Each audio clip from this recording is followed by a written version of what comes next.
Hello, আবারও একটা নতুন সকাল আর সঙ্গে একটা নতুন কাজ, আর তার সঙ্গে হচ্ছিল বৃষ্টি বাইরে। তো বৃষ্টির মধ্যে তো থেমে থাকলে হবে না, কাজ তো করতেই হবে। তো দুর্গাপুজো, আর দুর্গাপুজোয় ছোট্ট ছোট্ট খুদে সদস্যরা শাড়ি পরবে, এটাই তো স্বাভাবিক। তো সেরকমই একটা ছোট্ট খুদে সদস্যের জন্য আমি এই শাড়িটা তৈরি করছি। তো কাস্টমার আমাকে নিজেরাই শাড়িটা চুজ করে দিয়ে কিনে দিয়ে গেছে। তো কয়েকদিন থেকে যে হারে বৃষ্টি হচ্ছে, তার মধ্যে যে শাড়ি আঁকা, এই রঙটাকে ভালোভাবে শুকোনো, এটা একটা বড্ড টাফ কাজ ছিল। তো যারা আমাকে শাড়িটা আঁকতে দিয়েছিল, তারা সম্পূর্ণ ডিজাইন আমার উপরেই ছেড়ে দিয়েছিল, বলেছিল তোমার যা ভালো লাগে, তোমার যেরকম পছন্দ হয় সেরকমভাবেই এঁকো। তো আমি আমার পুরো বেস্টটা দিয়ে চেষ্টা করেছি তাদের কাছে সুন্দর একটা জিনিস দেওয়ার।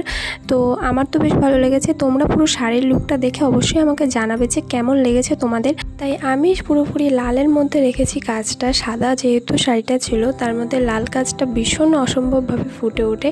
তো তার মধ্যে আমি কলকাটাই রেখেছি, কারণ আমার কাছে কলকাটা অলওয়েজ বেস্ট লাগে। অন্যান্য ডিজাইন অবশ্যই ভালো লাগে, কিন্তু কলকাটা আলাদাই একটা সৌন্দর্য আনে।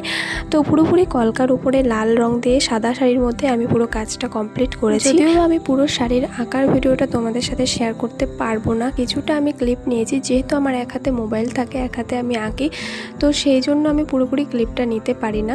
তো আর ক্লিপগুলো একটু হেজিও দেখাবে, হয়তো নড়বড়ে দেখাবে। তোমরা প্লিজ কষ্ট করে দেখে নিও, আর দেখে অবশ্যই আমাকে লাস্টে একটা কমেন্ট করে জানিও যে কেমন লেগেছে।